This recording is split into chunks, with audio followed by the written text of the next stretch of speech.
ఈ వేదిక నుంచి ఒకటే చెప్తా ఉన్నాను మీ అందరికీ, వైసీపీ వైఎస్ జగన్ గారు కానీ వారు నాకు వ్యక్తిగతంగా నాకు శత్రువులు కాదు.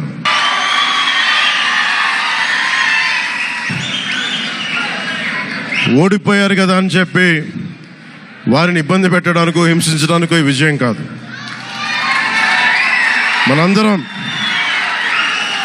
మనందరం గుర్తుపెట్టుకోవాల్సింది చాలా ముఖ్యమైనది. వైసీపీ పార్టీని భవిష్యత్తులో ఇబ్బంది పెట్టడానికి విజయం కాదు.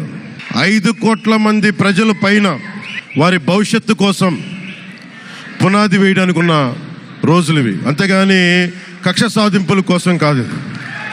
మనందరం ముఖ్యంగా జనసేన పార్టీ నాయకులు కానీ, జనసేన మద్దతుదారులు కానీ, జనసేన వీర మహిళలు కానీ, జనసేన నాయకులు కానీ గుర్తుపెట్టుకోవాల్సింది, ఇది కక్ష సాధింపు సమయాలు కాదు.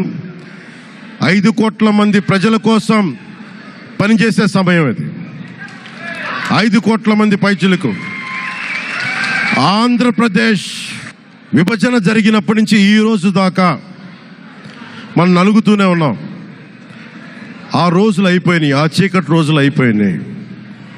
ప్రతి ఒక్కరం బాధ్యతతోటి భవిష్యత్తు తరాల కోసం బాధ్యతని భుజాల మీద వేసుకొని చాలా బాధ్యతాయుతంగా జవాబుదారీతనంతో కూడిన రాజకీయ ప్రభుత్వం, రాజకీయ మనకి ఆలోచన విధానం ఉంటుంది.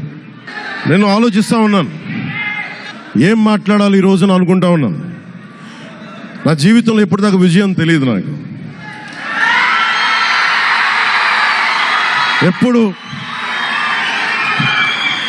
ఎప్పుడు ఒకే ఒకసారి సినిమాల్లో ఉన్నప్పుడు తొలి ప్రేమ అనే విషయం చూశాను.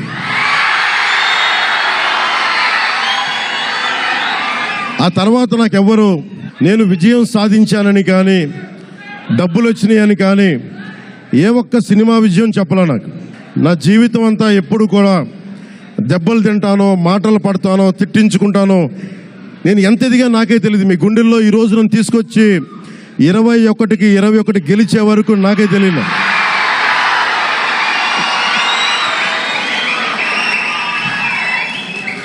భారతదేశంలో 100కి 100% కొట్టామంటే జనసేన.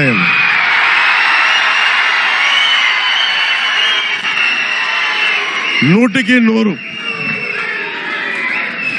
ఇది అంటే నేను ఎందుకు